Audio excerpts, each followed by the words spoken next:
എടാ ആഷിക്കേ, ഞാൻ നിനക്കൊരു മെയിൽ അയച്ചിട്ടുണ്ട്. അത് ചെക്ക് ചെയ്തിട്ട് എനിക്ക് തിരിച്ചയക്കണം. ഇന്ന് തന്നെ സബ്മിറ്റ് ചെയ്യാനുള്ളത്, അല്ലെങ്കിൽ അമൃത്സറിൽ ഇത് നല്ലത് കിട്ടും. ഒന്ന് അയച്ചേക്കേ.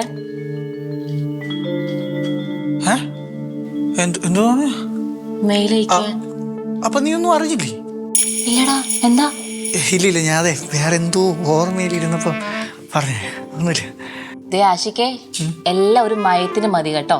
പറഞ്ഞില്ലെന്ന് വേണ്ട. ചെറിയ പ്രായവാ, തട്ടിപ്പോവും. ഞാൻ എന്തോന്നി ഈ പട്ടാപ്പകൽ ഇങ്ങനെ കിളിപോയി നടക്കുന്നത് നിന്നെ കണ്ടിട്ട് എനിക്ക് മനസ്സിലായില്ല എന്ന് നീ വിചാരിക്കരുത് കേട്ടല്ലോ. കൂടുതൽ എക്സ്പ്ലനേഷൻ ആവശ്യമൊന്നുമില്ല. നീ ചെന്നിട്ട് മെയിൽ തിരിച്ചയക്കാൻ നോക്ക്. ചെയ്തരാ. ഞാൻ എന്തോന്നു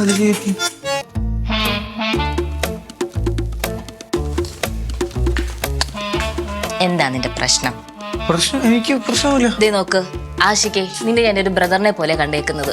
അതുകൊണ്ട് നിനക്ക് എന്തുണ്ടെങ്കിലും എന്റെ അടുത്ത് പറയാം. എന്തോ ഉണ്ട്, നീ ഒന്നും എന്റെ അടുത്ത് പറയണ്ടെന്നാ. നിനക്ക് ടോമിന്റെ അടുത്ത് പറയാലോ. ഒരു കാര്യം ഞാൻ പറയാം, നിനക്ക് ഇഷ്ടം പോലെ ഫ്രണ്ട്സ് ഉണ്ടാവും. അവരൊക്കെ പലതരത്തിലുള്ള ആൾക്കാരായിരിക്കും. അവരോട് കൂടണ്ടെന്നല്ല ഞാൻ പറഞ്ഞത്. പക്ഷേ അവരുടെ ലെവലിലോട്ട് നീ പോകണ്ട. നിന്റെ ജീവിതം തന്നെ ഇല്ലാണ്ടാവും ചെറുക്കാ. എനിക്കെല്ലാം മനസ്സിലാവും. എന്ത് സാധനം വലിച്ചു കേട്ടിയേക്കുന്നേ? പിന്നെ സാധനം വലിച്ചേട്ടാ, ചുമ്മാ അങ്ങോട്ട്. ഞാൻ ഒന്നും ചെയ്തില്ല. വല്ല അസുഖം പിടിച്ച് ചത്തുപോകും. പറഞ്ഞെന്ന് വേണ്ട. കൂടെ നടക്കുന്ന ഫ്രണ്ട്സും ഈ ബന്ധുക്കളൊന്നും ഉണ്ടാവത്തില്ല. അവസരം നീ നിന്റെ വീട്ടുകാരൻ തന്നെ അനുഭവിക്കും. സത്യമായിട്ട് ഞാൻ ഒന്നും ചെയ്തില്ല. പിന്നെ ഒന്നും ചെയ്യത്തില്ല. കണ്ണു തന്നെ കണ്ടില്ലേ, ചുമന്ന് ബുൾസൈ പോലെ ഇരിക്കുന്നത്. നീ ഡ്രഗ്സ് വലിച്ചു കയറ്റിയേക്കുന്നുണ്ടല്ലേ? ഡ്രസ് വലിച്ചേറ്റോണൊന്നും അല്ല. ഡ്രസ് അല്ല, ഡ്രഗ്സ്. ഡ്രഗ്സ് വലിച്ചു കയറ്റിയോ? മതി, നീ കൂടുതൽ വിശദീകരിക്കാൻ നിൽക്കണ്ട. പൊന്നു ജെസ്സി, ഞാൻ ഒന്ന് പറഞ്ഞോട്ടെ. നീ ഒന്നും പറയണ്ട, എനിക്കെല്ലാം മനസ്സിലാവുന്നുണ്ട്.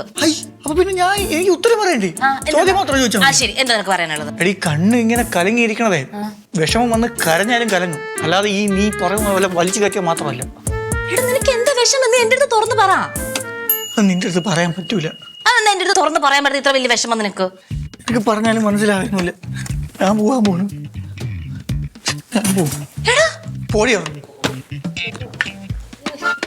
ഏതോ കൂടിയ സാധനം എന്നാ തോന്നുന്നത്.